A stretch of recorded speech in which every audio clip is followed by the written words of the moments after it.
Les propongo que abran sus Biblias en 1 Pedro capítulo 2. 1 Pedro capítulo 2, a los amigos y hermanos que nos visitan. Hace ya una buena cantidad de semanas que estamos estudiando la primera carta del apóstol Pedro.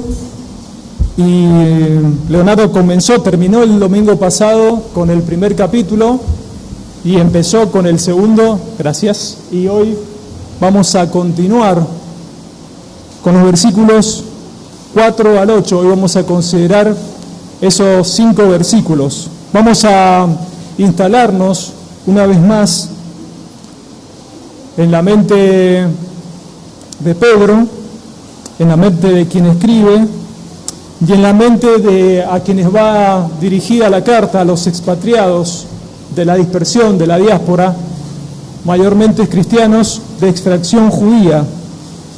Y en la mente de Pedro continúa, como lo ha hecho a lo largo del capítulo 1, y también lo va a hacer en el capítulo 2 y los subsiguientes, manteniéndose el criterio de la metáfora, de esas figuras, de tradiciones judías o de momentos del antiguo pacto, comparándolos con este nuevo y mejor pacto. Y Leonardo tenía razón la semana pasada cuando él decía que al preparar el sermón, al confeccionar el bosquejo del sermón, al primero que el Señor confronta es al predicador. Eso es una realidad y está bueno que sea así. Y en estas 2 últimas semanas el Señor me ha confrontado no solamente por el pasaje de 1 Pedro capítulo 2 y los versos que vamos a considerar, sino también por la introducción del pasaje, por la introducción del sermón, que es la introducción está fundada en una historia probablemente de las más tristes del Antiguo Testamento. Si los hermanos ayer se percataron de leer los pasajes que pasé en el grupo, más o menos se van a dar cuenta a qué historia estoy haciendo referencias. Yo voy a leer el pasaje, luego voy a comentar la introducción, luego vamos a pedir la guía del Señor, luego vamos a analizar verso por verso y luego vamos a tener una reflexión final. Primera de Pedro, capítulo 2, versos 4 al 8, dice así: acercándoos a él, piedra viva, desechada ciertamente por los hombres, mas para Dios escogida y preciosa, vosotros también, como piedras vivas, sed edificados como casa espiritual y sacerdocio santo, para ofrecer sacrificios espirituales aceptables a Dios por medio de Jesucristo, por lo cual también contiene, o dice la Escritura: he aquí pongo en Sión la piedra principal del ángulo, escogida, preciosa, y el que creyere en él no será avergonzado.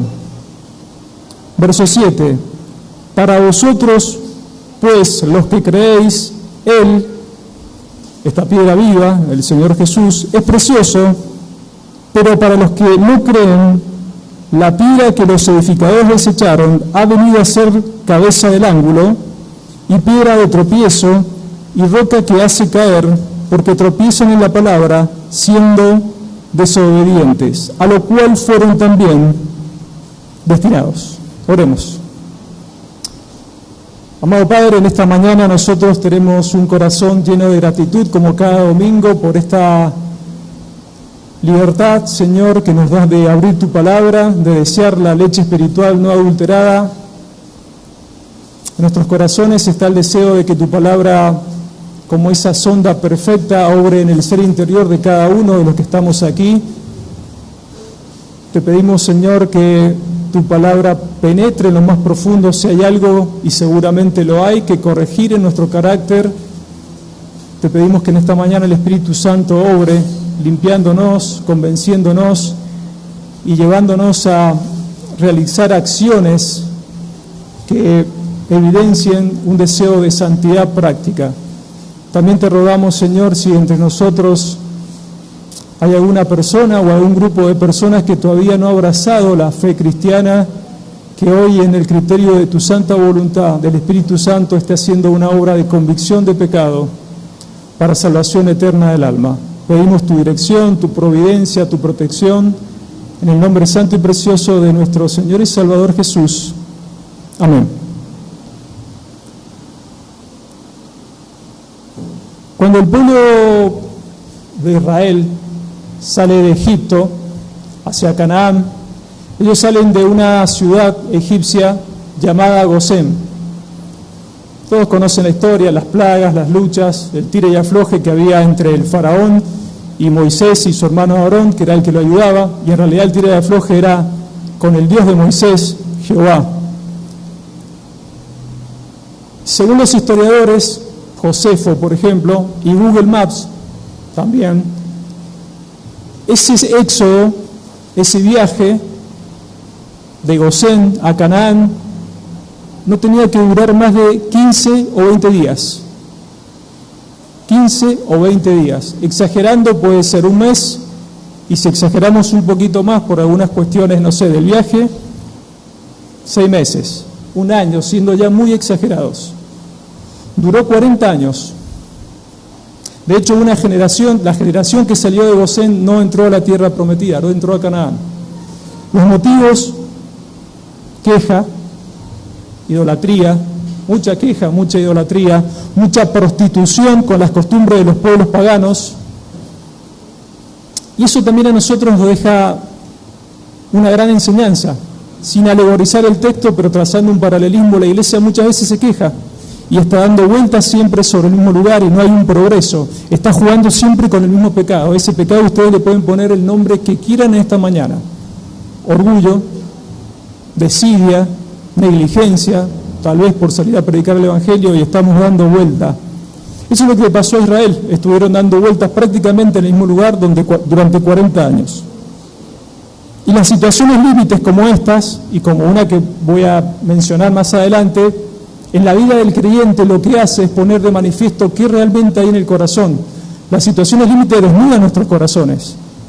Y son necesarias esas situaciones no para que el Señor vea qué hay en nuestro corazón, porque Él lo ve todo, sino para que nosotros nos demos cuenta realmente qué hay en el corazón, en quién confiamos, en qué confiamos, qué esperamos, qué es lo que hay en el corazón de nuestros hermanos también.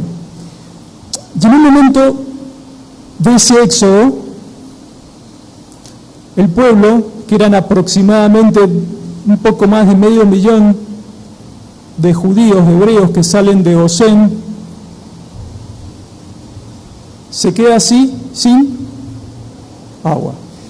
Y el agua representa, algunos van a decir H2O, el agua representa vida. Todos sabemos la incomodidad que es quedarse sin agua. Ayer a mí me cortaron el agua, o sea, al barrio entero le cortaron el agua. Por distintos motivos. Hay una obra pública ahí en uno de los barrios aledaños que se viene dilatando gobierno tras gobierno, y una vez al mes, mayormente es un sábado al mes, cortan el agua.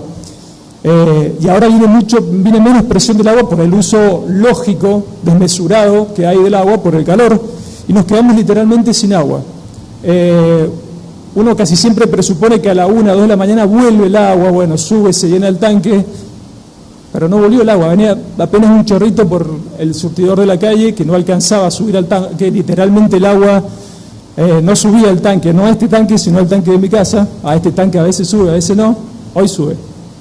Y dije, yo mañana tengo que ir a la iglesia, de alguna forma me tengo que bañar, y a mí me da mucha vergüenza pedirle a alguien que me preste el baño de su casa para poder bañarme. Bueno, me las ingenié, agarré una manguera del surtidor de la calle y me bañé. O sea, quédense tranquilos que me bañé. No 5 veces, como lo hago a diario, en verano, pero me bañé. Es incómodo estar sin agua. Ahora me pongo en la piel de los judíos en el desierto, mucho calor, un clima tremendamente complicado el desierto, mucho calor y en la noche mucho frío también, según la temporada del año. Pero lo cierto es que, como decía la Dayana, el agua es vida, y no solamente están peligrando ellos, sino también los niños, las mujeres, los animales, y se puede producir también una deshidratación. Cuando la persona se deshidrata, empieza a experimentar dolor de cabeza, palpitaciones, en algún caso alucinación, Y en el peor de los casos, bueno, la muerte. El pueblo literalmente se había quedado sin agua y se estaba quedando sin vida. Y en ese momento no llamaron a Isam o a aguas mendocinas. Tampoco llamaron a aguas de Egipto, porque ya no estaban en Egipto, suponiendo que eso existiera ahí. En el desierto no había nadie, o sea, no era como yo que podía llamar a Isam ayer, que no lo hice porque ya sabía lo que me iban a contestar. Hola señora Isam, me quedé sin agua. No, ellos fueron directamente a Moisés. Y no fueron de una manera muy amable. No es que agarraron un teléfono y dijeron, Moisés, nos quedamos sin agua. Éxodo 17, versos 1 al 7, dice lo siguiente: toda la congregación de los hijos de Israel partió del desierto de Sin por sus jornadas, conforme al mandamiento de Jehová, y acamparon en Refidim, y no había agua para que el pueblo bebiese. Y altercó el pueblo con Moisés, o sea, no fueron muy amables, y dijeron, danos agua para que bebamos. Y Moisés les dijo, ¿por qué altercáis conmigo? ¿Por qué tentáis a Jehová? Recuerden que el representante de Jehová en la tierra en ese momento era Moisés. Así que el pueblo tuvo allí sed y murmuró contra Moisés y dijo, ¿por qué nos hiciste subir de Egipto para matarnos de sed a nosotros, a nuestros hijos y a nuestros ganados? Entonces clamó Moisés a Jehová diciendo, ¿qué haré con este pueblo? De aquí en poco me apedrearán. Y Jehová dijo a Moisés, pasa delante del pueblo y toma contigo de los ancianos de Israel y toma también en tu mano tu vara con la que golpeaste el río y ve. Y aquí que yo estaré delante de ti allí sobre la peña en Horeb, y golpearás la peña y saldrán de ella aguas y beberá el pueblo.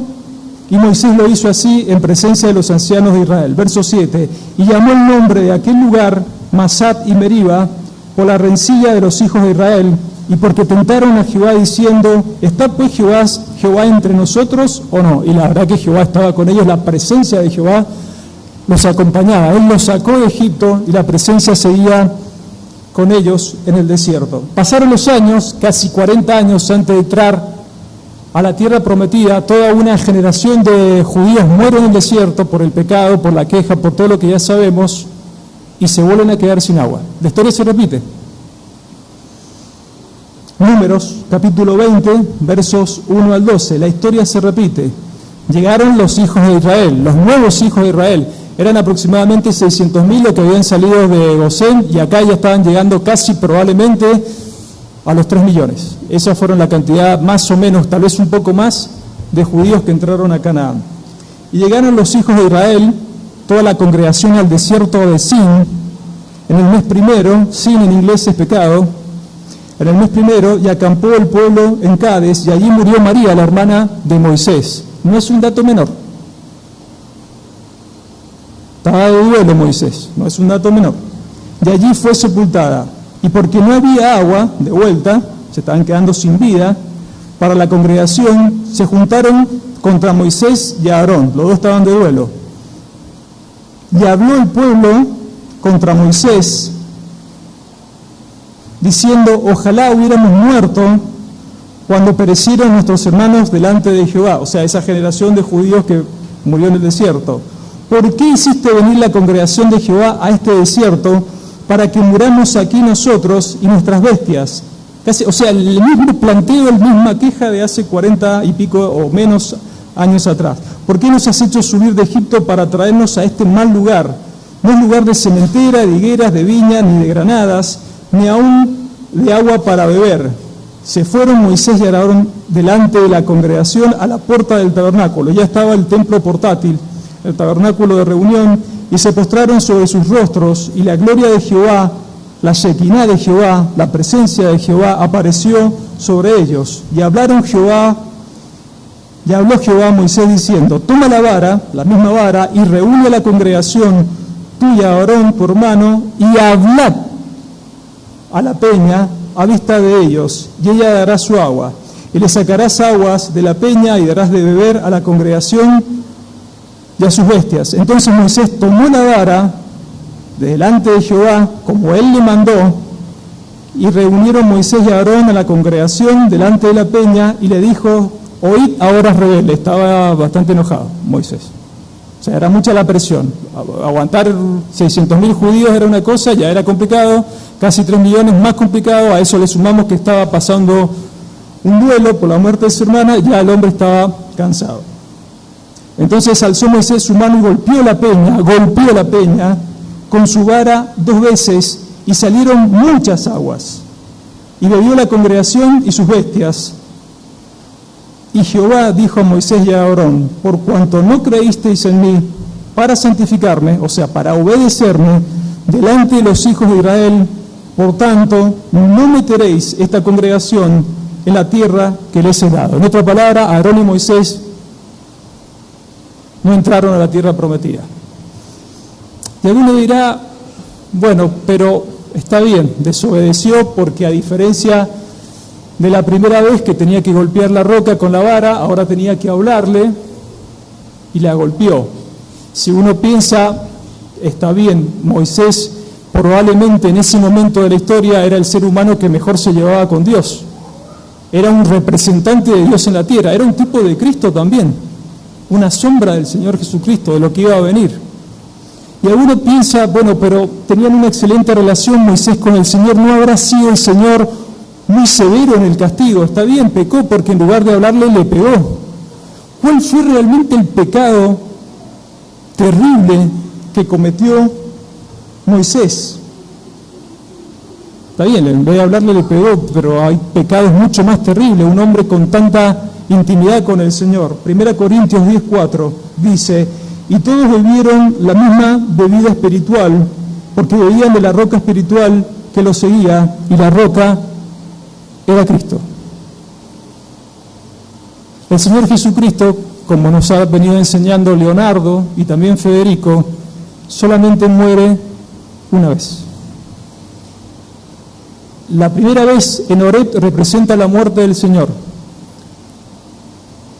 Ya el Señor resucita, esa roca, esa peña, es un tipo de Cristo.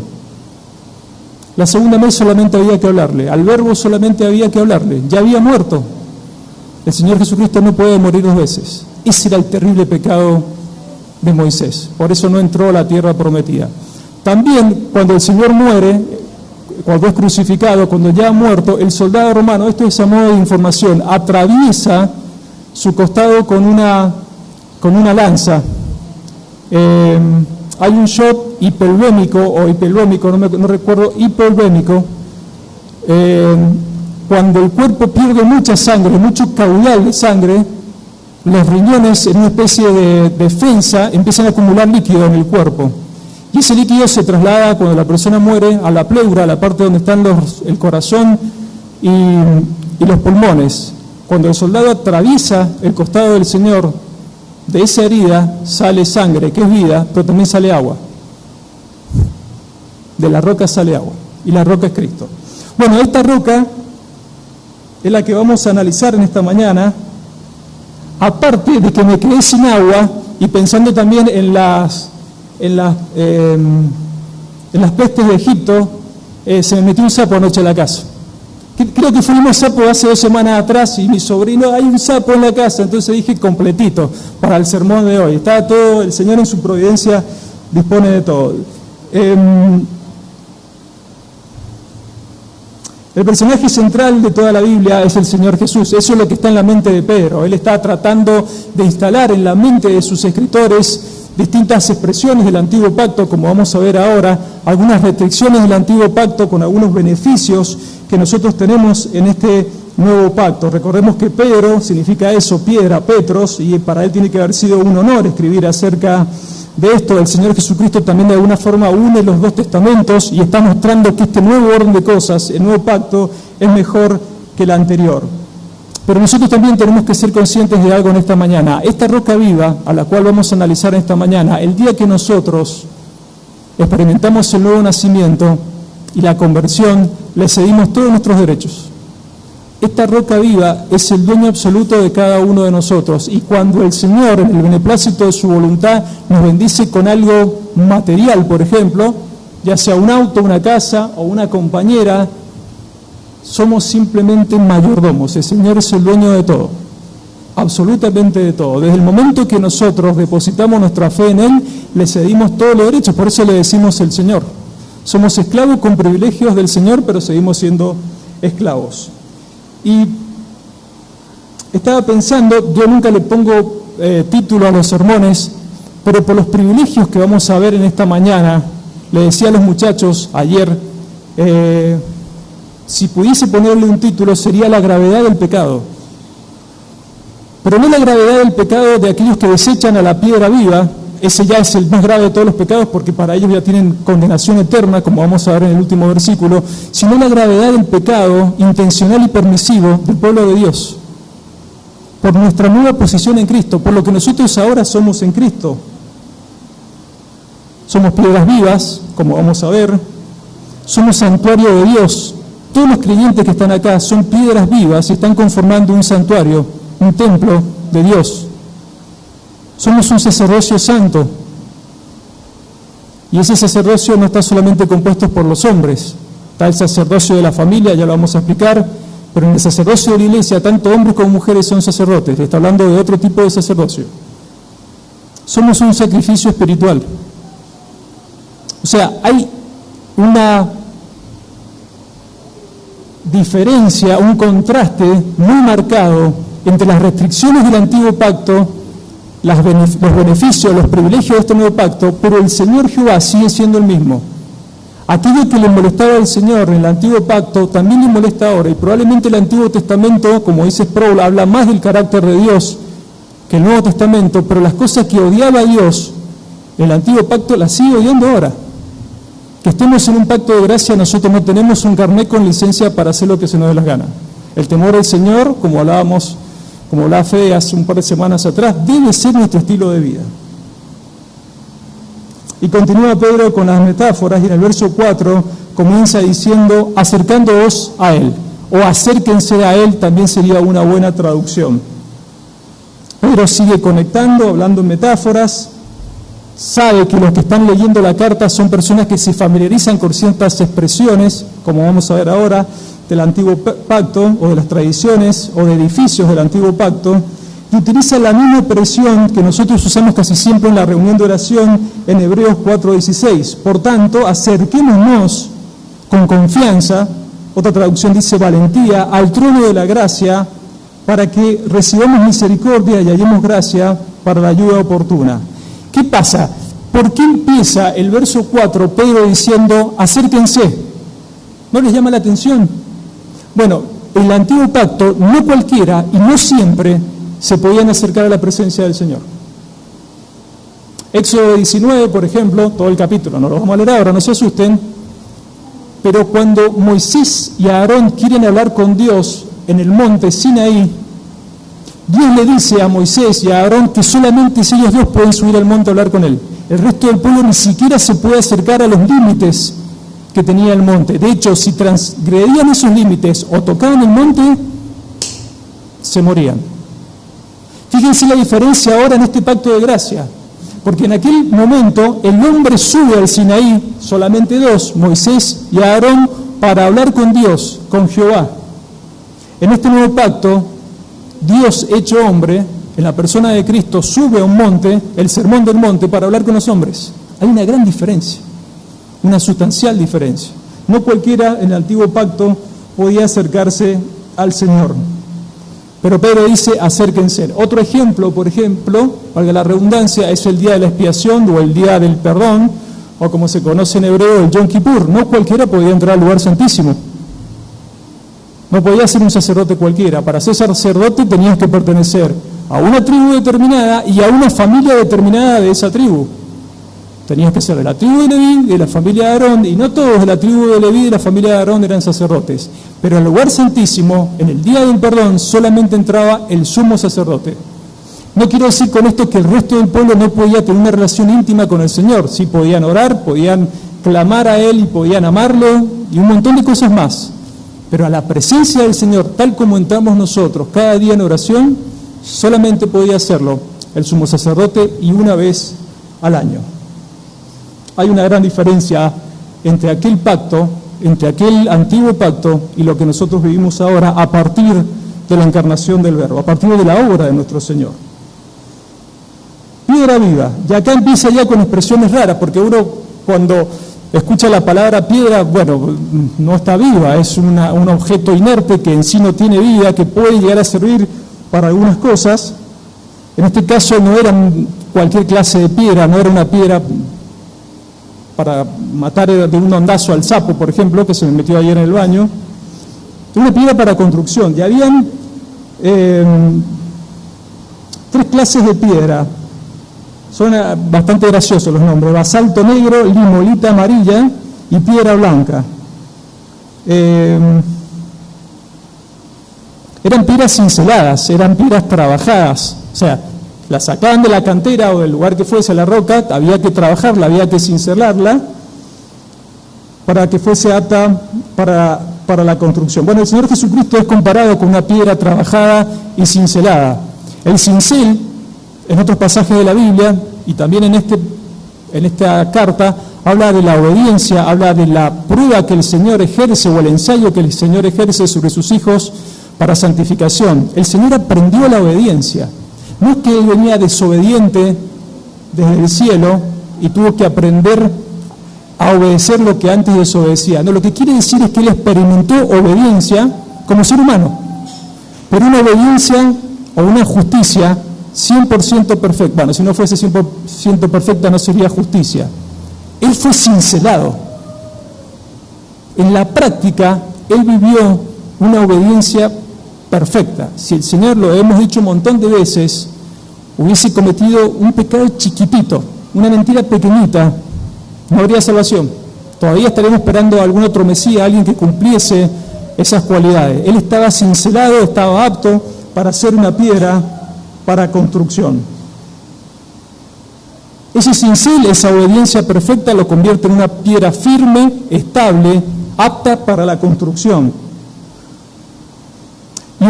Y Pedro en ese momento tenía en mente un edificio muy emblemático para la nación judía, que probablemente para la construcción de ese edificio se usaron estos 3 tipos de piedras, o mayormente se usó la que era de color amarillo y la que era de color blanca. ¿Cuál era ese edificio? El templo judío, que aún cuando estaba escribiendo Pedro esta carta no había sido destruido.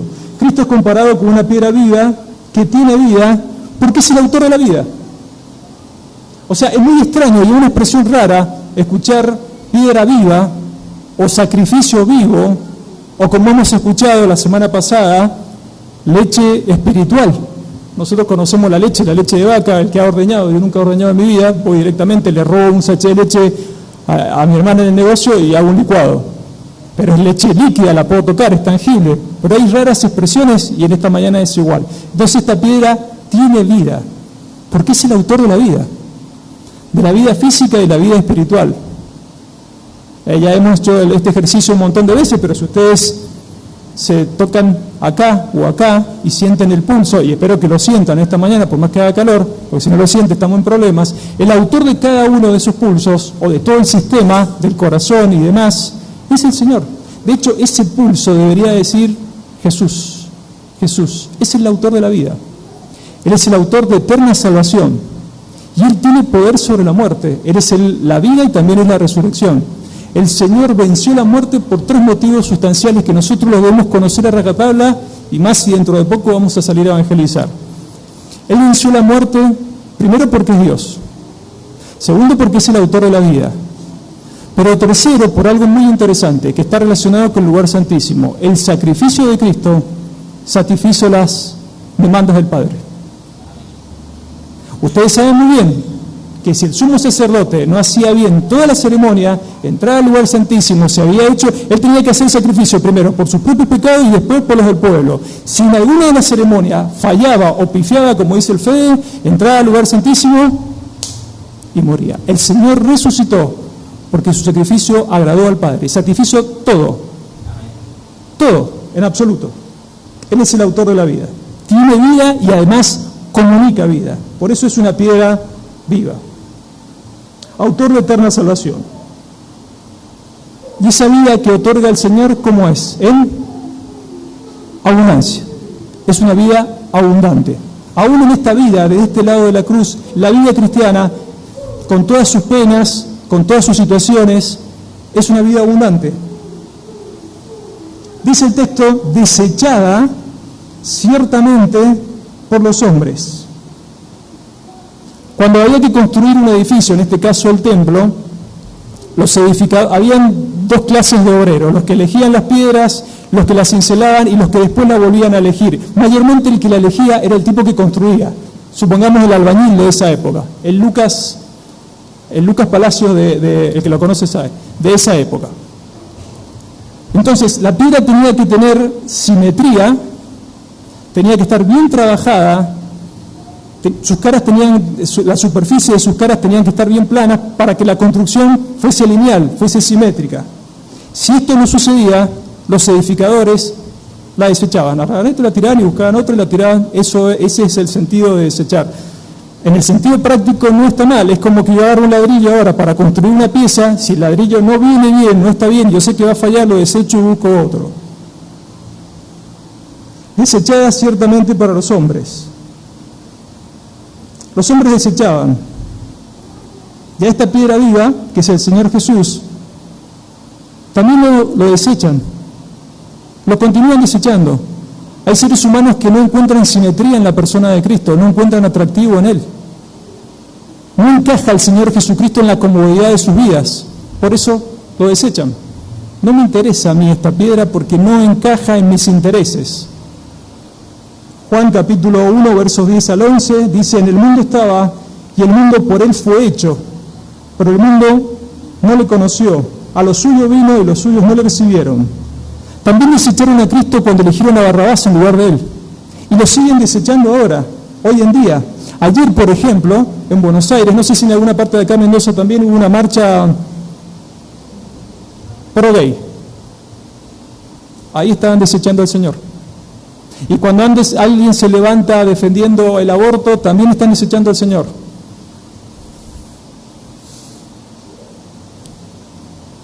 Cuando alguien defiende la estupidez de la autopercepción, están desechando al Señor. Cuando vos le predicás el Evangelio a alguien y se te ríe en la cara, lo puedes tomar como algo personal, pero en realidad están desechando al Señor. Cuando yo empecé en ventas, y nosotros sabemos que en las ventas de cada 100 personas, 80 te dicen que no y solamente 20 te dicen que sí, con suerte. Pero hubo una persona que me decía, mira, cuando te digan que no, no lo tomes como algo personal. No te están diciendo que no a vos, le están diciendo que no a tu producto. En algún caso puede ser algo personal porque no le caes bien a la persona, pero es muy difícil que yo no le caiga bien a alguien, así que no es algo personal. Pero en el caso cuando desechan la predicación del Evangelio, te están desechando a vos y están desechando a tu Señor. Y es algo personal, porque es el Señor de tu vida. Ayer en Buenos Aires estuvieron desechando al Señor. En Buenos Aires y en cualquier parte del mundo hablo de esto porque fue ayer. Mas para Dios, escogida y preciosa. Bueno, y acá entra un pacto, que es el pacto eterno o pacto de redención. El Señor, el Padre, considera al Hijo escogido, una piedra escogida y preciosa. ¿Cuándo se produjo ese pacto? Ya lo estudiamos nosotros el año pasado de la mano de Federico. Desde antes de la fundación del mundo. Vamos a ir al pasaje más emblemático. Hay muchos que hablan de ese pasaje, pero Efesios 1, 3 al 4 probablemente sea el que mejor lo explica, al pacto de redención o pacto eterno. Dice, bendito sea el Dios. Los calvinistas, está lleno de calvinistas esta mañana este lugar, debieran saberlo de memoria. Bendito sea el Dios y Padre de nuestro Señor Jesucristo, o sea, la piedra viva, que nos bendijo con toda bendición espiritual en los lugares celestiales en Cristo, según nos escogió en Él, o sea, en Cristo, la piedra viva, antes de la fundación del mundo, antes que el tiempo empezara a funcionar tal como lo conocemos ahora, para que fuésemos santos y sin mancha delante de Él. Ese es el propósito de tu salvación y de la mía. En primera instancia, nosotros, lo he dicho un montón de veces, no fuimos salvos para ir al cielo. Eso ya está, ya hay un lugar en el cielo, ojalá cada uno tenga un torreón o un Dalian allá en el cielo. Ese lugar ya está y no se pierde. El propósito fundamental de tu salvación y la mía es para ser como Jesús, para andar santos y sin mancha, delante de la presencia del Señor. De la Shekinah va a ser allá en ese templo celestial. Ahora el Señor, el Padre, no escogió a una persona que se portaba bien del antiguo pacto, no escogió a Moisés como piedra preciosa y escogida para este plan de redención. Tampoco escogió a un profeta del Antiguo Testamento, y vaya que si hay un montón de profetas realmente excepcionales. Elías, por ejemplo, extraordinario. Jehová es mi Dios, extraordinario. Sufrió mucho estrés, pero hizo cosas extraordinarias por el Señor. El profeta Daniel, yo admiro muchísimo a Daniel. Tenía corrupción, Daniel tenía pecado, y sí, porque todos venimos corrompidos, pero yo en los relatos del libro del profeta Daniel no encuentro en el tipo pecado. Desde luego que lo tenía, nosotros sabemos que lo tenía, pero un ser admirable. El mismo Moisés, Abraham, Moisés, aunque fue un asesino, después el Señor durante 40 años en Madián lo entrena y lo cambia su manera de pensar, todo lo que había aprendido en Egipto. Había hombres extraordinarios en el Antiguo Testamento. Oseas también, ahora que Leonardo está estudiando la vida de Oseas, lo que le tocó vivir. Sin embargo, no eligió a ninguno de ellos para efectuar el plan de redención. Tampoco eligió a un ángel. No podía morir un ángel por seres humanos, tenía que morir un ser humano por seres humanos. Y tampoco eligió a un apóstol del Nuevo Testamento. Y tenemos varios ejemplos de apóstoles realmente. La mayoría de nosotros creo que admiramos el ministerio del teólogo más extraordinario en la historia de la humanidad, en la historia de la Biblia y en la historia de la Iglesia, Saulo de Tarso. Para mí no va a existir teólogo más extraordinario que ese. Sin embargo, no fue Saulo de Tarso el que eligió el Señor para el plan de redención. Tampoco lo eligió MacArthur, con todo lo que eso implica en lo personal. No lo eligió Sproul, no lo eligió a Sugel ni a Washer. Eligió a Cristo. Eligió a la segunda persona de la deidad, al Verbo. Perfecto, en todo sentido. Antes de la fundación del mundo se pusieron de acuerdo: te vas a convertir en hombre, vas a modificar eternalmente tu naturaleza, vas a dejar de ser 100% Dios para convertirte por la eternidad en 100% Dios y 100% hombre, porque cuando lleguemos al cielo ahora nosotros nos vamos a encontrar con un hombre. Eso es extraordinario, ese es un acto de amor extraordinario.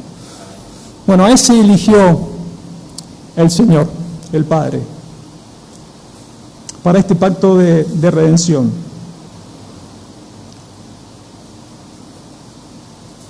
Ahora dice que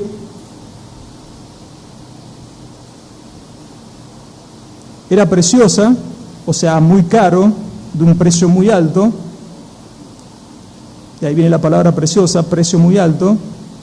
Y lo paradójico es que nosotros tenemos, los seres humanos, aún los creyentes, los elegidos, tenemos todas las características para ser desechados en el infierno, y el Señor nos eligió para eterna salvación. Y el Señor Jesucristo, que tenía todas las características, que tiene todas las características para ser aceptado por los hombres y cumplir con ese pacto de redención, es desechado por los hombres. Es una paradoja, ¿no? Es algo, una contradicción enorme.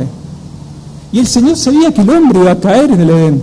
Él sabía de antemano, Él sabe todas las cosas. Y ya hemos hecho este ejercicio un montón de veces, quizás de la iglesia donde vienen ustedes también. El Padre tenía dos opciones: crear a la humanidad sabiendo que iba a caer y que iba a tener que enviar a su Hijo, o no enviar a su Hijo y no crearla. Decidió crearla igual, a sabiendas de que iba a tener que enviar a la segunda persona a morir por el pecado. Bueno, acá tenemos la teología de la gracia de Dios y la responsabilidad humana. Está la gracia de Dios para con los elegidos también, pero aún los que se pierden son responsables de perderse. De hecho, todos merecemos el infierno. La pregunta que hace el doctor Carballosa es real. Nosotros no tenemos el derecho a preguntarnos por qué algunos sí y por qué algunos no. La pregunta es por qué sí el Señor salva a los que eligió, porque tanto unos como otros, infierno, automáticos del momento de la caída. Verso 5. Vosotros también como piedras. Esa expresión, vosotros también como piedras, está poniendo de manifiesto la identidad que nosotros, las piedras vivas, tenemos con la piedra principal o angular, que vamos a ver en un ratito, que es el Señor Jesús. El término identidad proviene, y acá me voy a reír un poco, el término identidad proviene del vocablo latín identitas, que refiere al grupo de rasgos y características que diferencia a un individuo o a un grupo de individuos del resto. Es a partir de la identidad que las personas logran distinguirse del resto, y esto depende siempre de la cosmovisión e historia propia del contexto en que se vive. Por ejemplo, un mendocino, sabemos que es mendocino porque habla mal, como un mendocino. Y estas últimas semanas hemos estado haciendo chistes porque teníamos hermanos de Uruguay y le hacíamos chistes por cómo hablaban ellos, nosotros nos damos cuenta que son de Uruguay, o los podemos confundir con gente de Buenos Aires por cómo hablan. Y hoy tenemos hermanos y amigos que son de Chile y sabemos que son de Chile porque hablan, no sé si hablan peor, lo dijo ella. Yo creo que entre el mendocino y el chileno hay mucha similitud, y el puntano y el sanjuanino también. Ahora, estas piedras vivas, ustedes y yo, que somos piedras vivas, tenemos una identidad con la piedra viva.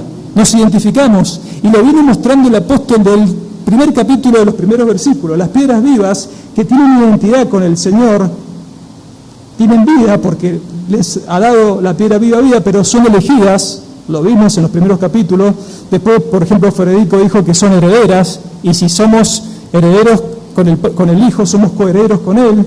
Son herederas, son guardadas mediante la fe, son santas, son temerosas de Dios, son, como vimos la semana pasada, rescatadas de su vana manera de vivir. Esto quiere decir que en su momento estas piedras no tenían vida, sino que Él nos dio vida, el Padre, cuando estábamos muertos en delitos y pecados. Las piedras vivas también desean, como nos enseñó Leonardo, la leche espiritual no adulterada, y manifiestan, ¿cuál es el distintivo entre nosotros? Amor. Deberíamos de manifestar amor. Esa es la identidad. Y también son cinceladas. Nosotros pasamos por el cincel del sufrimiento, del dolor. En el capítulo 5 creo, ya habló algo en el capítulo 1, pero el capítulo 5 creo que vuelve a poner de manifiesto el apóstol el tema del sufrimiento. Nosotros los creyentes, las piedras vivas, no somos masoquistas, no amamos el sufrimiento, pero no tenemos que menospreciar. Inclusive, sin alegorizar el texto, nosotros deberíamos aprovechar nuestros desiertos. Hay desiertos en nuestras vidas también. Problemas económicos, problemas de salud, problemas interpersonales, un ministerio que no arranca, cansancio, estrés. Esos desiertos, esas situaciones límites, son las situaciones donde mejor el Señor se manifiesta y donde no nos queda otra mejor y preciosa alternativa que confiar. Confiar. Bueno, las piedras vivas también son cinceladas, con dolor. Yo, por ejemplo, veía en la carpintería, bueno, los que ya me conocen hace un tiempo saben que mi papá era, entre otras cosas, además de ser policía, carpintero. Y así como hay un cincel para piedras, también hay un cincel para maderas.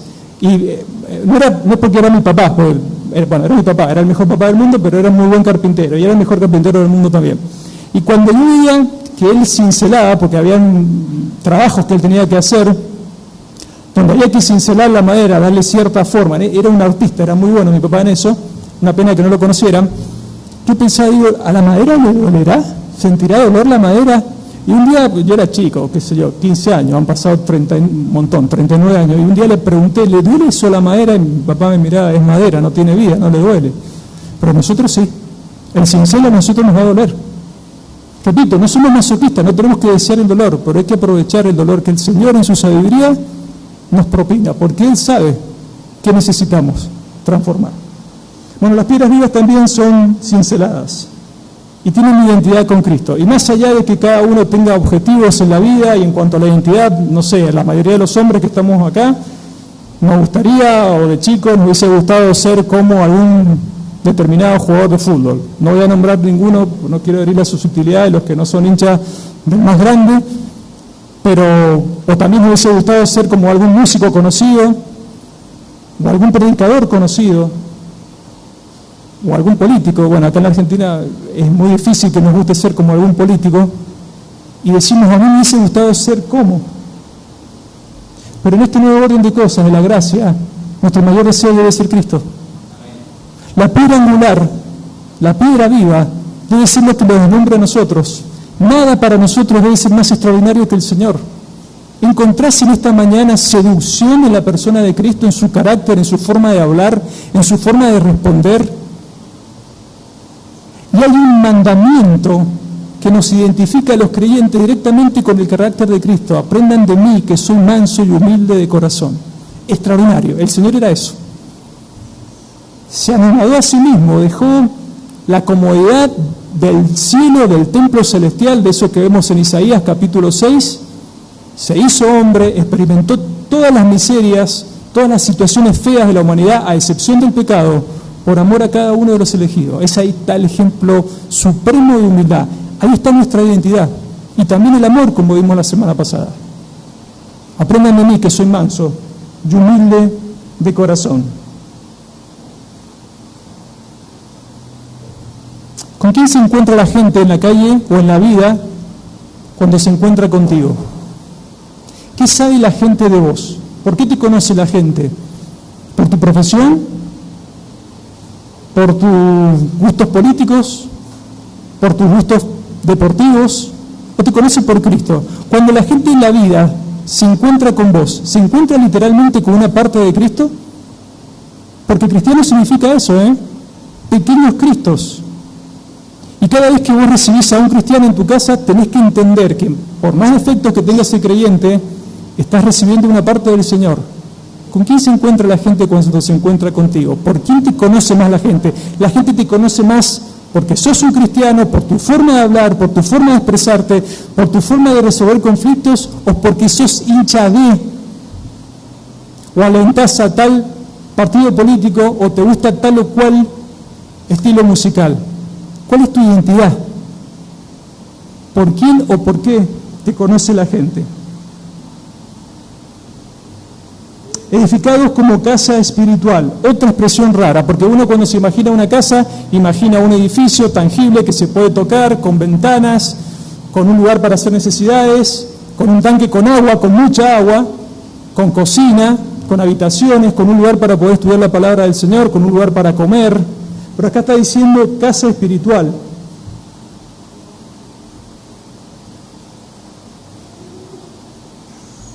Esta piedra viva y estas piedras vivas que somos nosotros, vamos construyendo un nuevo templo. Y ese templo no es físico, más allá de que nos reunamos en un lugar tangible como es este local.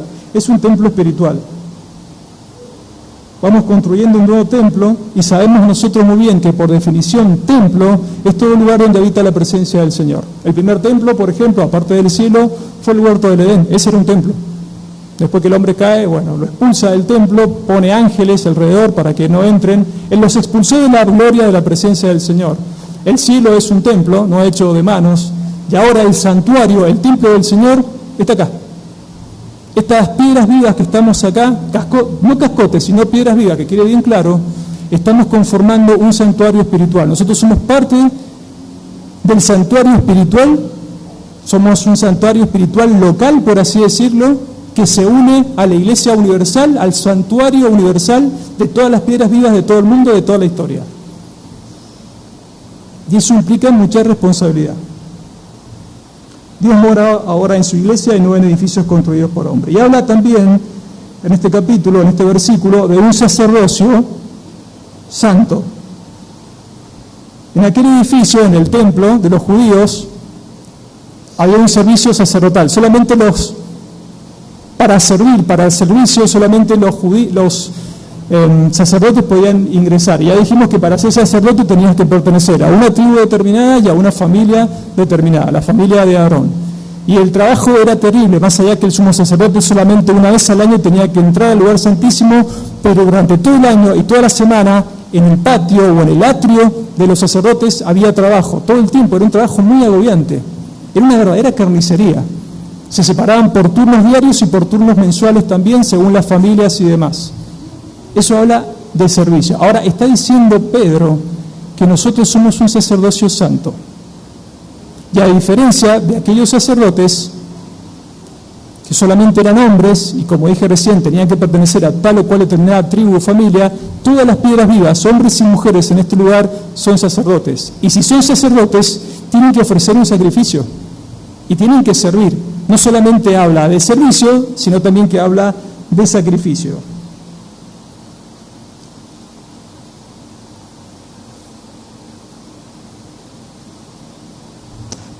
Para ofrecer sacrificios espirituales aceptables. Bueno, al igual que en Romanos 12:1, cuando una persona del primer siglo escuchaba la palabra sacrificio, lo primero que se venía a su mente era un animal muerto. Pero acá nosotros no tenemos que traer animales muertos, ya está, eso ya caducó. El nuevo pacto da por caducado el antiguo pacto, ya entró el Señor una vez y para siempre, como vimos en el tema de Moisés y la roca, cumplió a perfección, no era un sacerdocio arónico, era un sacerdocio de otra orden el que realizó el Señor, según el orden de Melquisedec, un orden diferente, porque el Señor no pertenecía a la tribu de Leví, ni tampoco era de la familia de Aarón, entonces era otro sacerdocio, pero ese sacerdocio que cumplió una vez para siempre, ese día del perdón que fue para siempre, ya no se repite más, es una vez y alcanza para siempre. Pero hay que traer sacrificios espirituales aceptables. Para que el sacrificio en aquel templo fuese aceptable, tenía que tener características especiales, no podía tener ningún defecto. Hay del tipo que fuese a ofrecer un animalito con algún defecto. Y los sacrificios, los animalitos, antes de matarlos, eran bastante caros. De hecho, eran tan caros que cuando las familias eran muy pobres, se juntaban dos familias y compraban un animal y lo compartían. Era bastante complicado. Bueno, nosotros tenemos que ofrecer un sacrificio y nuestro sacrificio también tiene que ser aceptable. Y alguno dirá, bueno, pero si no es un animalito, ¿qué es lo que tengo que ofrecer yo al Señor en este nuevo pacto de gracia, en este templo que es la iglesia y en estas piedras vivas que somos nosotros? Es eso mismo, nuestra vida. Una vida consagrada al Señor. Y si habla de sacrificio, por más de que no haya un animal muerto, sigue hablando de muerte. Hay cosas a las que nosotros tenemos que definitivamente morir. No hay una ausencia perfecta de pecado en nosotros, y de este lado de la gloria sabemos que esto es imposible. Pero nosotros tenemos que morir y dar muerte a muchas cosas.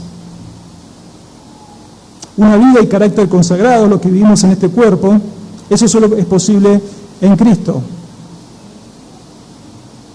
Por ejemplo, cada creyente, como vimos, es una piedra viva, es un sacerdote, es un templo y también es el sacrificio. Y el Señor Jesucristo también es de la piedra angular, como vamos a ver.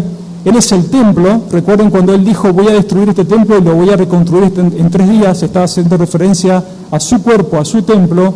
Él es el sumo sacerdote y Él también fue el sacrificio ofrecido. El pecado no debiera ser algo normal y corriente en el templo de Dios, nosotros, su iglesia, y la mortificación del pecado debiera ser nuestro estilo de vida. Hay 3 ejemplos que quiero compartir con ustedes de sacrificios espirituales. El primero de ellos es humillarse ante el Señor siempre, las 24 horas de días. El Salmo 51:17 dice, los sacrificios de Dios son el espíritu quebrantado. ¿Y cómo sigue?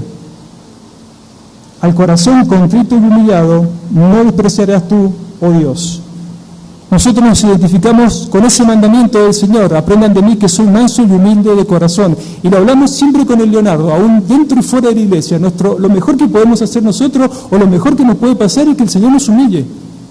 Y que use lo que tenga que usar. Sin ser masoquistas, una situación difícil, una enfermedad, una relación interpersonal complicada, pero vivir humillados delante del Señor es lo mejor que nos puede pasar. Porque a su debido tiempo el Señor nos va a exaltar, en sus sazones y en su forma. Luego de la humillación, otro ejemplo de sacrificio aceptable, espiritual, es una permanente disposición para la obediencia. Samuel 15:22 dice, y dijo Samuel, se complace, es conocido este pasaje, se complace Jehová tanto en los holocaustos y víctimas, o sea, en los sacrificios, como en que se obedezca a la palabra de Jehová. Ciertamente el obedecer, la santidad, es mejor que los sacrificios, y el prestar atención a la palabra, como aprendimos el domingo pasado, es mejor que la grosura de los carneros. Una vida saturada de la Biblia es lo mejor que nos puede pasar. Nosotros vamos a ir matando el pecado con sacrificios espirituales, vamos a ir muriendo al sistema de este mundo, vamos a ir muriendo a las tentaciones del enemigo, nuestros 3 enemigos, siendo saturados de la palabra del Señor. No hay forma de andar en el Espíritu y matar la carne que no sea llenándonos de la palabra del Señor. ¿Saben por qué? Porque uno es controlado por aquello que está lleno. Y esa llenura de la palabra no debe ser para llenar nuestras neuronitas de información, para ser grandes teólogos. No tiene nada malo ser un gran teólogo, ni de estudiar teología, ni de tener un PhD en lo que ustedes quieran de teología. Lo que sí tiene de malo es que esa información solamente sea mera información. Eso envanece.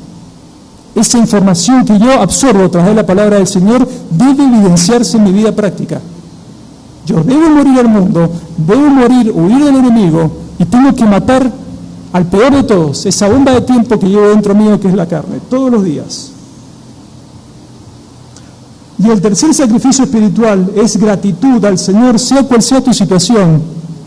y acciones de amor al prójimo. Hebreos 13, 15 al 16 dice, así que ofrezcamos siempre a Dios, por medio de Él, o sea, de Cristo, nuestro sumo sacerdote, sacrificios de alabanza, gratitud, es decir, frutos de labios que confiesen su nombre, y de hacer el bien y de la ayuda mutua. No os olvidéis, porque de tales sacrificios, de tales servicios, se agrada a Dios. Y yo de muchos de ustedes he disfrutado de ese servicio. Muchos de ustedes me han dado de comer más de una oportunidad. Hay una familia que me ha dado de comer varias veces. Eso es amor, eso es sacrificial. Y eso nos pide el Señor. Ahora bien, nos identificamos con la piedra que es el Señor, somos la iglesia, somos un santuario, somos un templo, y usted puede, o ustedes pueden, buscar distintas iglesias y encontrar, aparte de esta, porque seguramente debe haber iglesias con una predicación expositiva, con una oración sana, con una alabanza bíblica de excelencia como la que tenemos desde hace ya un tiempo, con una predicación sana también, sea cual sea el predicador de turno, y la puede encontrar, pero hay algo que usted no va a encontrar nunca desde este lado de la gloria, y es perfección. No se ilusione con encontrar una iglesia perfecta, porque no la va a encontrar. Luchamos con el pecado, nos apartamos del mundo, es un sacrificio permanente, huimos del enemigo, pero perfección no va a encontrar. Cada una de estas piedras están siendo cinceladas todo el tiempo, están en un proceso de formación. Deberíamos llevar un cartelito en la espalda que diga, tenga paciencia conmigo porque estoy siendo formado. No vas a encontrar perfección ni acá, ni en Corán de Dios Mendoza, ni en ningún otro Corán de Dios, y en ninguna otra iglesia reformada o de sana doctrina de acá de Mendoza o de cualquier otra parte del mundo. Ahora, también lo cierto es, concluyendo este versículo, de que las piedras vivas, además de otros medios de gracia, como los que ya conocemos, van siendo edificadas con las otras piedras vivas. Yo debiera edificarme con los dones o el don espiritual que el Señor ha depositado en las otras piedras vivas. Y así el edificio se va edificando mutuamente. Ustedes dirán, qué pesado que este tipo, porque cada vez que a los anuncios del bautismo y la membresía dice lo mismo.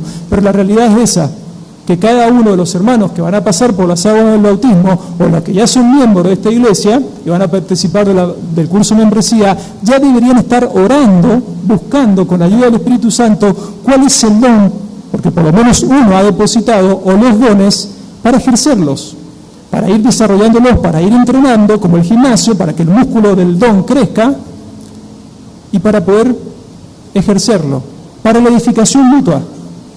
Porque uno puede venir acá, hablar algo de teología, exponer la palabra del Señor, pero si las piedras no se están edificando, literalmente es estiércol. Ahora, si el resto de las piedras tampoco están trabajando para la edificación del resto de las piedras, ahí estamos en un problema. Las piedras, repito, además de los medios de gracia que son la oración, la Biblia, la disciplina directa del Señor, también los sacramentos y demás, usa como medio de gracia los dones del resto de las otras piedras. La iglesia edifica a la misma iglesia. Verso 6.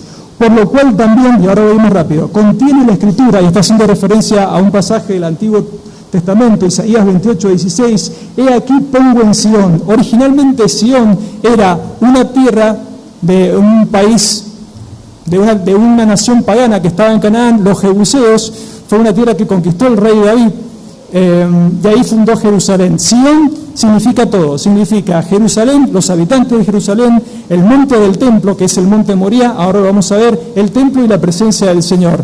Cuando una parte de algo hace referencia al todo, eso en hermenéutica se llama sinecdo, que es una palabra bastante difícil de escribir y de pronunciar. Bueno, el Señor pone en el monte, puso la piedra angular, allí cuando Salomón en ese monte construye el templo. En el monte Moría, así se llama el templo, y en ese monte fue precisamente donde Abraham ofrece como sacrificio a su único hijo Isaac. De hecho, hay una tradición o leyenda judía que la roca, la piedra donde depositó el cuerpo de Isaac, Abraham, fue parte de la construcción del templo de Salomón. Es una tradición porque ningún historiador lo puede asegurar, pero sí podemos asegurar que para los musulmanes, que no son cristianos, al que sacrificó o intentó sacrificar a Abraham en el monte Moría no fue Isaac, sino fue Ismael. Ya saben ustedes cómo es la historia, en que creen los musulmanes y demás. Pero en ese monte, en Monte Moriah, fue donde Salomón construyó el templo y donde puso la piedra angular. La piedra angular es la primera piedra que se deposita, es la piedra fundamental para que después se vayan colocando el resto de las piedras. Y en el grupo subí un modelo que casualmente tiene la forma de cruz, tenía esa forma, y en el caso del templo, esa piedra se empezó a construir desde el lugar santísimo en adelante. La piedra principal del ángulo escogida es preciosa. La piedra angular, bueno, como la imagen que vieron ayer, además de tener un perfecto cincel, de tener sus caras bien ordenaditas, sus ángulos debían ser perfectos, tenían que tener una plomada perfecta. Ahora nosotros usaríamos tal vez un nivel láser, creo que alguien trajo un nivel láser una vez acá, bueno, no me acuerdo, pero yo lo conozco, para que estuviese bien derechita, porque si esa piedra no estaba derecha, el resto del edificio se construía mal, a falsa escuadra, y se caía o quedaba mal. La piedra angular debía tener cortes perfectos, simetría, perfección de sus ángulos y perfección del resto del edificio. Por lo general, los edificadores demoraban un buen tiempo en clasificar piedras, trabajarlas y considerarlas aptas para hacer una piedra fundamental angular. En el caso de Cristo ya sabemos cómo y cuándo fue escogido, por el Padre. Dice, el que creyere en Él, y acá está hablando de que Él puso en Sion la piedra angular del templo de Salomón, pero también puso en Sion la piedra angular que es Cristo, la está comparando con el Señor Jesucristo, porque la iglesia primitiva se fundó allí, en Jerusalén. En la piedra angular, la iglesia se funda en el fundamento de los apóstoles.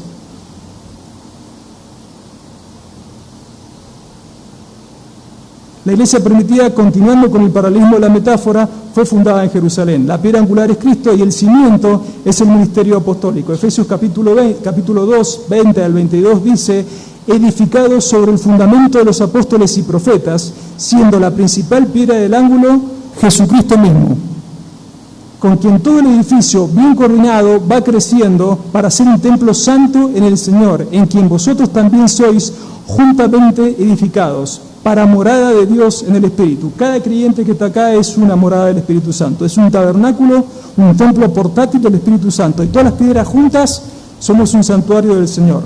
El fundamento de los apóstoles, bueno, es la revelación que ellos tuvieron de la persona del Señor Jesucristo y su obra de redención. Y recordemos que este apóstol que está escribiendo tuvo una revelación sumamente extraordinaria que ya la citamos hace 3 semanas atrás. Tú eres el Cristo, el Hijo del Dios viviente. Y el Señor responde, sobre esta declaración, sobre esta roca, que no es Pedro, edificaré mi iglesia y las puertas del Hades no prevalecerán. Eso somos nosotros.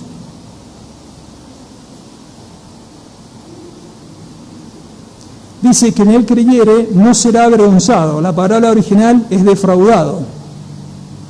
Cuando la persona cree en el Señor no va a ser defraudado, pero no va a ser defraudado no solamente allá, en la gloria eterna, no va a ser defraudado en esta vida. Ustedes dirán, ¿pero por qué? Porque seamos honestos, la vida cristiana funciona. No somos lo mismo nosotros a lo que éramos antes de conocer al Señor. Algo experimentamos. Cuando vinimos a Cristo, y no estoy hablando de cuando vinimos y alguien nos hizo levantar la mano en una reunión, en una campaña evangelística, o nos hizo repetir una oración, o nos puso una musiquita para manipular nuestras emociones. No, estoy hablando del verdadero nuevo nacimiento y conversión. Algo nosotros experimentamos. Algo pasó. El pecado ahora nos molesta. Nosotros podemos pecar y en ese momento de pecar sentir cierta satisfacción, pero a los minutos, a los segundos, algo pasa adentro. Contristamos al Espíritu. La vida cristiana funciona. Hay algo diferente. Cuando no venimos a la iglesia, por poner un ejemplo, y eso está mal, no congregarse, no venir un domingo por algún motivo especial, se entiende, pero dejar de congregarse, el Espíritu Santo te dice, che, ¿qué pasa? ¿Este domingo tampoco? ¿El domingo pasado tampoco? ¿Y el que viene qué vamos a hacer? Eso antes de Cristo no pasaba. Hay evidencias de que no somos defraudados. La vida nueva en Cristo funciona. Nosotros vamos experimentando más cosas, gracia sobre gracia. Nuestro carácter va cambiando. El Espíritu Santo nos dice, che, tenés este problema, te enojas muy fácil. Yo te doy todas las herramientas para que esta vida en Cristo funcione, porque todo lo concerniente a la vida y a la piedad está en la palabra del Señor. Funciona. El que en él creyere no será defraudado. Acá en esta vida no va a ser defraudado. Nosotros hemos experimentado no solamente bendiciones espirituales a diario, vemos cómo nuestro carácter va cambiando, cómo nos vamos amando y soportando mejor, pero también vemos respuesta a oraciones por temas físicos, gente que se sana, gente que consigue trabajo, hermanos que consiguen trabajo, gente que logra resolver problemas interpersonales. La vida cristiana no defrauda, hay esperanza, y empieza acá, funciona. Eso no lo podemos negar, es así. Hay un antes y después en la vida cristiana. Debería haberlo.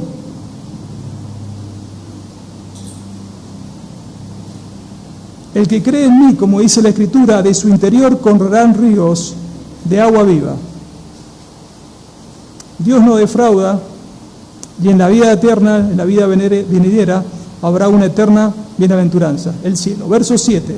Para vosotros, pues, los que creéis, y dice, y vamos a hacer referencia a un pasaje muy conocido del Evangelio de Juan, Juan capítulo 1, verso 12, mas a todos los que le recibieron, a los que creen en su nombre, le dio potestad de ser hechos hijos de Dios. Su nombre, Jesús, Cristo. Ahí Leonardo está estudiando el libro de Oseas. Oseas, Jesús y Josué significan lo mismo, Salvador. Jesús significa Salvador. Y Cristo Mesías, ungido. Ya lo hemos hablado, pero ¿a quién se ungía? A los profetas, a los sacerdotes y a los reyes. El Señor Jesucristo es el profeta, Él es la profecía, Él es el logo, Él es la palabra de Dios. Ya vamos a ver más adelante ahora con quién tropiezan las personas cuando tropiezan con la roca. Él es también el sumo sacerdote, se ungían a los sacerdotes. Él es el supremo sumo sacerdote, no va a haber otro sumo sacerdote mejor que el Señor, aunque nosotros también somos sacerdotes que hemos recibido la unción del Espíritu. Y Él también es el Rey del reino de los cielos, y Él es el Rey de cada una de las piedras vivas que están acá. Tenemos un Rey, que no es Milei, que no es Trump, que no es ningún otro gobernante, aunque nosotros nos sometemos a los gobernantes, pero tenemos un reino que no es de este mundo, que se mueve en este mundo con las piedras vivas, pero que los estímulos de este reino son diferentes a los de este mundo. Y tenemos al Rey de reyes y Señor de señores, el Señor Jesús, a los que creen en su nombre.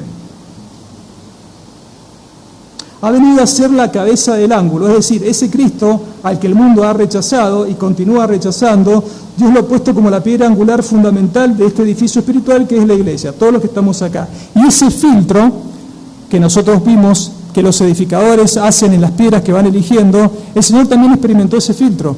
Lo hizo el Padre en la eternidad pasada y puso estándares muy altos el Padre para con el Hijo, y el Señor Jesucristo cumplió con todos los estándares. Las piedras angulares de este mundo pueden tener defectos, pueden estar falsa escuadra, tener una hendidura, verse fea, pero esa piedra angular soportó todos los filtros, todas las normas de calidad que hacía falta para hacer una piedra angular perfecta para la iglesia, la cumplió el Señor. ¿Cuándo? En la eternidad pasada.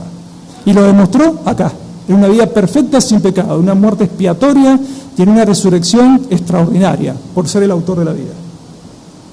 Verso 8. Y piedra de tropiezo, Jesucristo y su doctrina evidencian los tropiezos permanentes de los impíos, es la palabra de Dios. Y roca que hace caer, Cristo es un obstáculo para el impío. El mismo que salva al convertido condena al incrédulo, Él es juez. Cuando el Señor Jesucristo vuelva, no va a venir en un estado de humillación, va a venir como juez y va a juzgar. A nosotros también nos va a juzgar. Nuestro juicio no va a tener condena, ya la cumplió Él. Hay una sentencia, pero no hay una condena. Pero a los otros, los impíos, sí. Culpables de pecado y la condena, eterna perdición. Porque tropiezan en la palabra. ¿Y quién es la palabra? Cristo, siendo desobedientes. ¿Saben cuál es el primer mandamiento que desobedece un impío? Arrepentidos porque el reino de los cielos se ha acercado. Ellos no se arrepienten, no se quieren arrepentir, no quieren venir a Cristo. Y después viene una catarata de pecados, a lo cual también fueron destinados, termina el pasaje. Bueno, acá el doctor Sproul, me gusta el comentario que dice él, esta carta comienza con el versículo 2, en el versículo 2, con la palabra elegidos, destinados para obedecer en esta vida.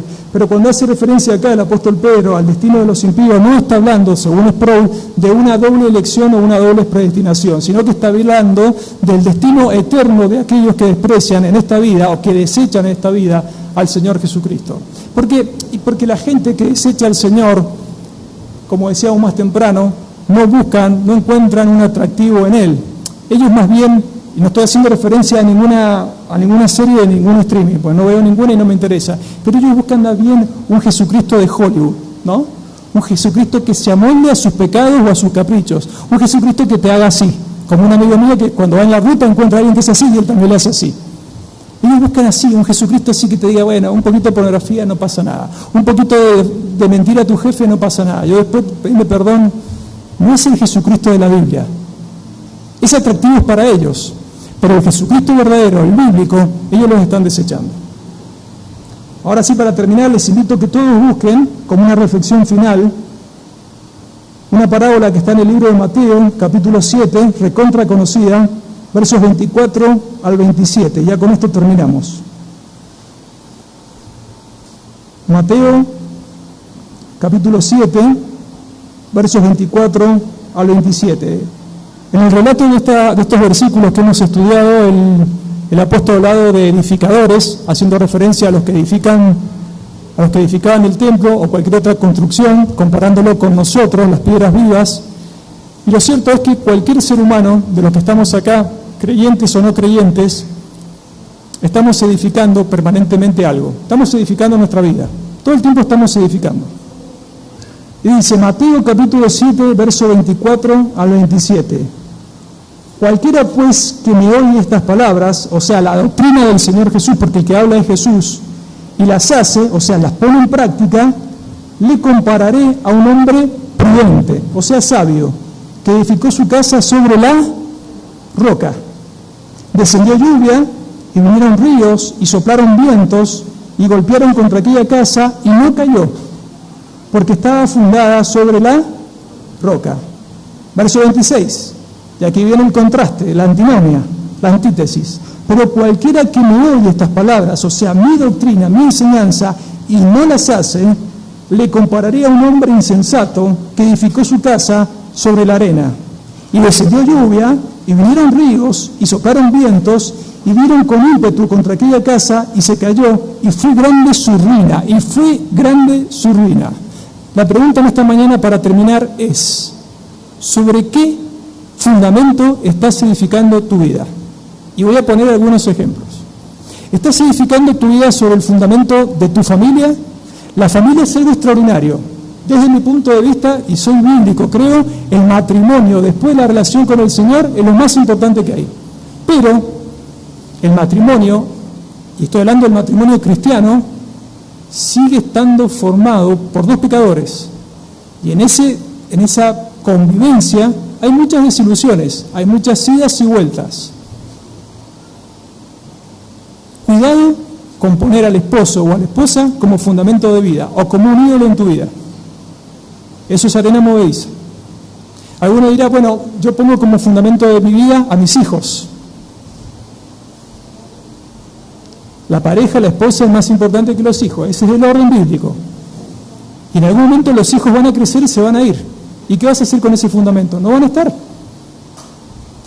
No los vas a tener las 24 horas del día. Si estás construyendo tu vida como fundamento los hijos, por más preciosos y amados que sean los hijos, eso también es arena movediza. ¿Estás construyendo tu vida sobre el fundamento de tus padres? Bueno, en la normalidad de la vida los padres se van a la eternidad antes que los hijos. ¿Qué vas a hacer cuando tus padres no estén? Yo ya no tengo ni mi papá ni mi mamá. Ese fundamento también es arena movediza. ¿Estás construyendo tu vida con tu profesión? ¿Como fundamento estás usando tu profesión? ¿O tu trabajo? ¿O tu negocio?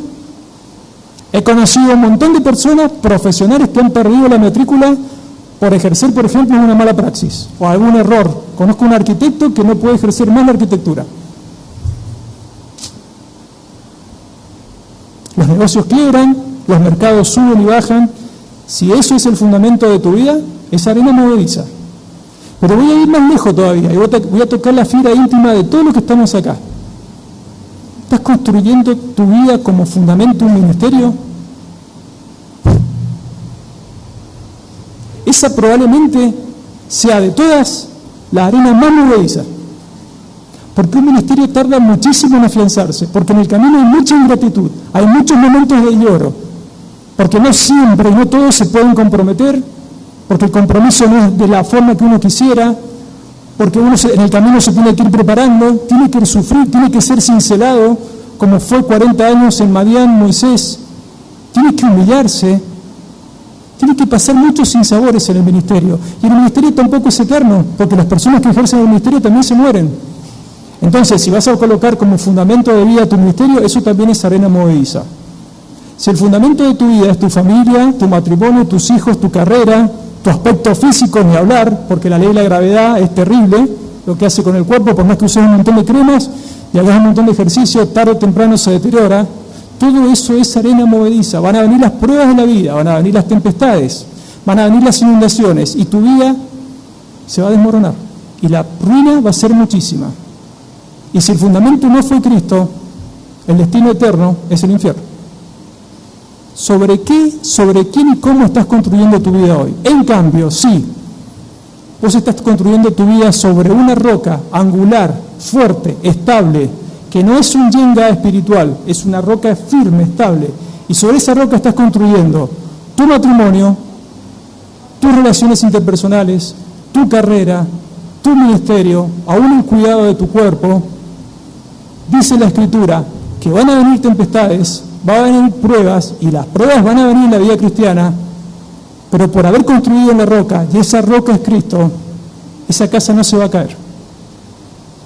Vamos a experimentar un montón de pruebas, pero el Señor está con nosotros. ¿Por qué? Porque la roca es el Señor, y esa roca da vida. Dios quiera en esta mañana que todos los que estén en este lugar estemos construyendo nuestra vida sobre esa roca estable que es el Señor Jesús. Que nuestra motivación principal no sean las otras cosas, no sean las añadiduras, que sea el Señor, y que la gente cuando se encuentre en la vida con cada uno de nosotros, se encuentre con una parte sustancial del Señor. Que la gente nos identifique por lo que somos. Ahora somos piedras vivas, y nos identificamos con la piedra viva angular, el capitán de nuestras almas, el Señor Jesús. Que el Señor bendiga su palabra.